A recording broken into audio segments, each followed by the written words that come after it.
Viewpoints on the talk station FM 107 AM 1240. This portion of the program has been pre-recorded to allow our guest to make a commitment later on this evening, but I wanted to reach out to him and ask him for, well, an explanation for one of a short description. And of course, our guest this afternoon, we have Congressman Walter Jones joining us, and we're talking about the issue of refugees. And with that, Congressman, thanks for taking the time to be with us and for allowing us the opportunity to interrupt your day. But I know that this is a topic that really does need some explanation related to the decision. The Congress has voted a refugee bill.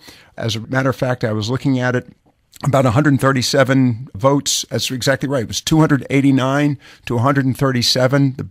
The bill did pass the House and now is on its way to the Senate, which, of course, according to the stories I've read, will not be taking this bill up until after Thanksgiving. But you're one of two Republicans, if I'm not mistaken, who chose not to support this bill. So with that as backdrop, first, thank you for taking the time to be with us, and good afternoon. Well, good afternoon, and I thank you, and I know we have a few minutes, so let me start off with a couple of headlines. One is from Laura Ingraham. GOP's fig leaf on Syria. Leadership opts for weak bill that fails to stop refugees from entering.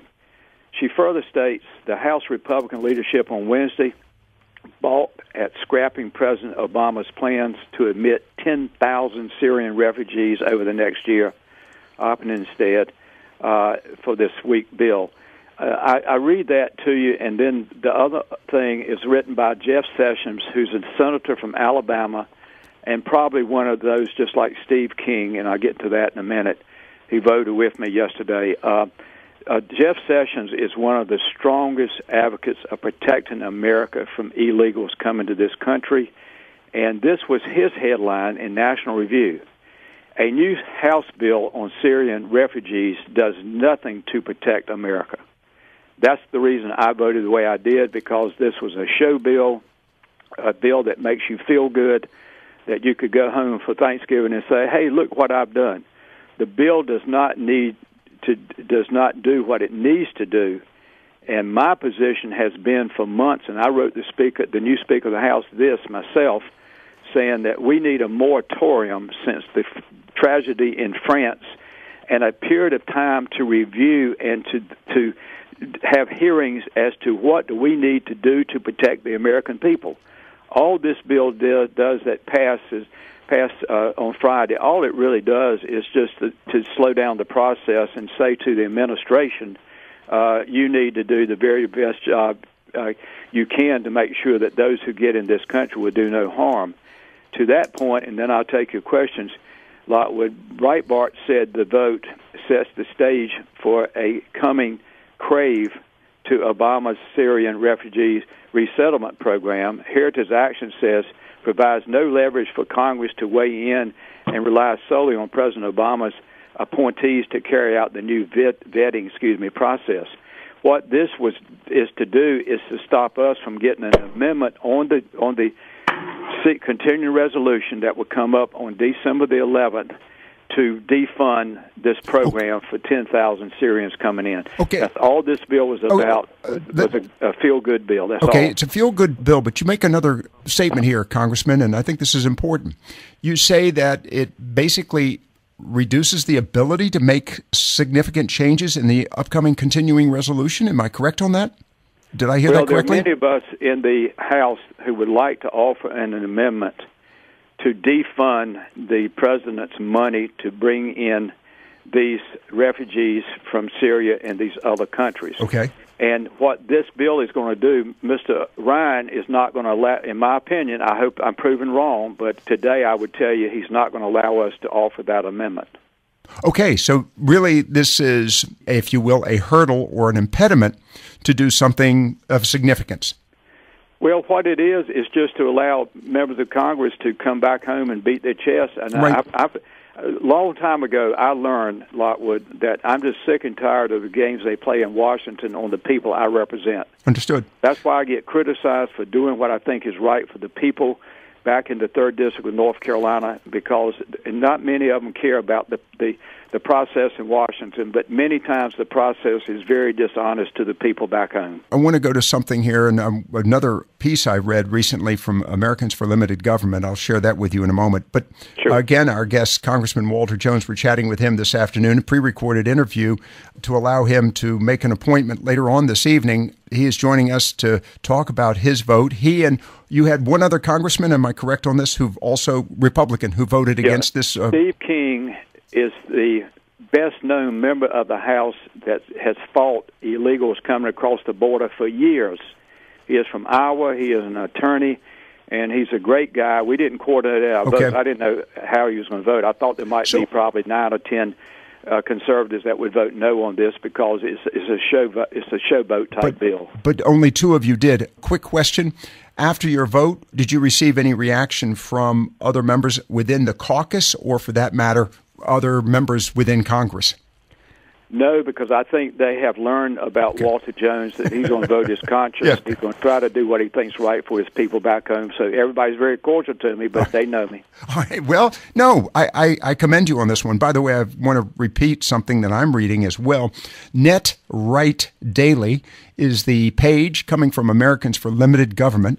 Yesterday, the House of Representatives overwhelmingly passed, without much consideration, a proposal that would require some additional FBI scrutiny for about 10,000 refugees from the war in Syria and Iraq over the concerns that they cannot be properly vetted because of inadequate intelligence on who the bad guys are. And it goes on down to the legislation just passed the House will not include any additional scrutiny for those travelers, let alone restrict travel from the region. It only applies to the limited number of people seeking refuge status out of Iraq. That's it.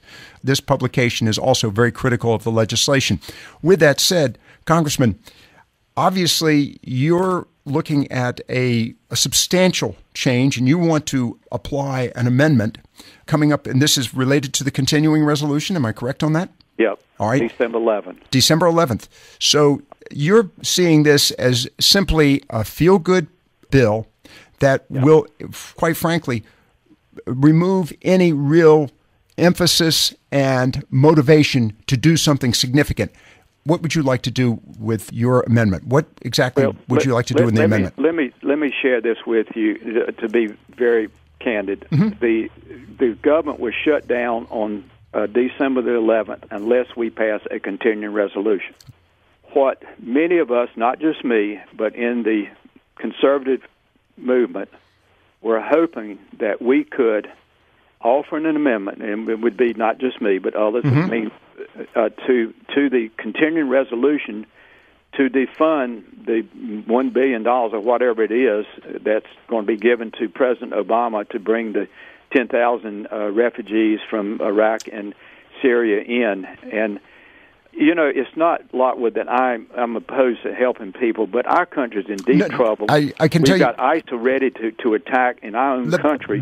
Why in the world wouldn't we have a moratorium for 6 or 7 months and say nobody gets in this country? Let me interrupt you on that one and tell you that the vast majority of the folks listening to this program are definitely in agreement with that comment. And I say that I've talked to too many people just in the past 2 days that are frustrated about the willingness on the part of the government and this administration to play Russian roulette, for want of a better description, with new arrivals. We don't know which one is loaded, literally and figuratively. Here's a quick question for you, Congressman. This bill, of course, is seeking to delay any further refugees being accepted, predominantly from Iraq and Syria. Of course, doesn't mention Afghanistan or Pakistan or Iran or any of the other, or maybe even North Africa. And by the way, this column from Americans for Limited Government points out the threats from other regions of the Middle East and Northern Africa. The question I have for you is, and we're hearing this at the state level, that the governors such as Pat McCrory and others who have stated that they do not want any more refugees relocated or resettled in their states, North Carolina being one of them. We're hearing from various sources that while this all sounds good, it's moot because the president can pretty much do what he wants constitutionally. My question to you is, does this proposal that currently exists and still has to, of course, get through the Senate have any real teeth, or can the president just ignore this as well? Well, Lockwood, that's my concern, along with others I've already named, Senator Sessions and Laura Ingraham and Mark Levine and others, that all this is a feel-good bill. And to give you an answer, no. Basically, it'll slow down the process. Yes, let me be fair about it. It does that, and it puts more responsibility on the agencies. I don't know what else more we can do. But in the long run, Mr. Obama still gets what he wants. Okay, and so that's the sad part of this. So really, what I'm hearing from you is what you want to do is basically tie off the flow of money, therefore making it fiscally impossible to continue the program. Absolutely. Okay. And Lockwood, to your point, very quickly, the leadership on that vote yesterday would not allow amendments. And there was one amendment from a fellow who is from Texas, and his name is Babin, and that's B-A-B-I-N. I'm on his bill that he introduced in July, long before the event in France. The bill number is H.R. 3314. This is what it does: to suspend the admissions into the United States of refugees in order to examine the cost of providing benefits to such individuals and for other purposes. He wanted to offer an amendment to the bill that passed yesterday, but they wouldn't let him. If they had let him, I would have probably voted for the bill, because it does something. Understood. What we're hearing from our guest this afternoon, Congressman Walter Jones, is more than an explanation, but really, Congressman, this is a topic that really deserves a lot of discussion among the public at large. And to be critical, it's failing because of, if you will, the PR. Obviously, you're reaching out to the public through this program and others, and of course, you're doing this through various publications. We're mentioning National Review, and I know I mentioned a few moments ago, Americans for Limited Government, that in essence, this bill that was passed yesterday, as you said a moment ago, is really smoke and mirrors. And your concern is that we will, if you will, go to sleep on this, thinking that we've got it solved. Well, this is why I heard many times in unofficial areas members of Congress, not in a formal meeting, but that we needed to do this to show the American people that we were doing something. You know, good gosh, if we want to show them that we're doing something, let's pass a moratorium bill on the floor of the House. They could have done that. But this was a feel-good bill, and that's why I am not going to intentionally cheat the people of the 3rd District by voting for something that doesn't have any substance to it. At best, it's modest. And as we both acknowledged a moment ago, and you know better than I, that in reality, the president, unless you somehow handcuff this administration, the president's going to do what he damn well pleases. Absolutely. And we're seeing this. The governors are hearing the same story as well. My comment to you, will you be contacting governors across the country to let them know of your intent and your concern?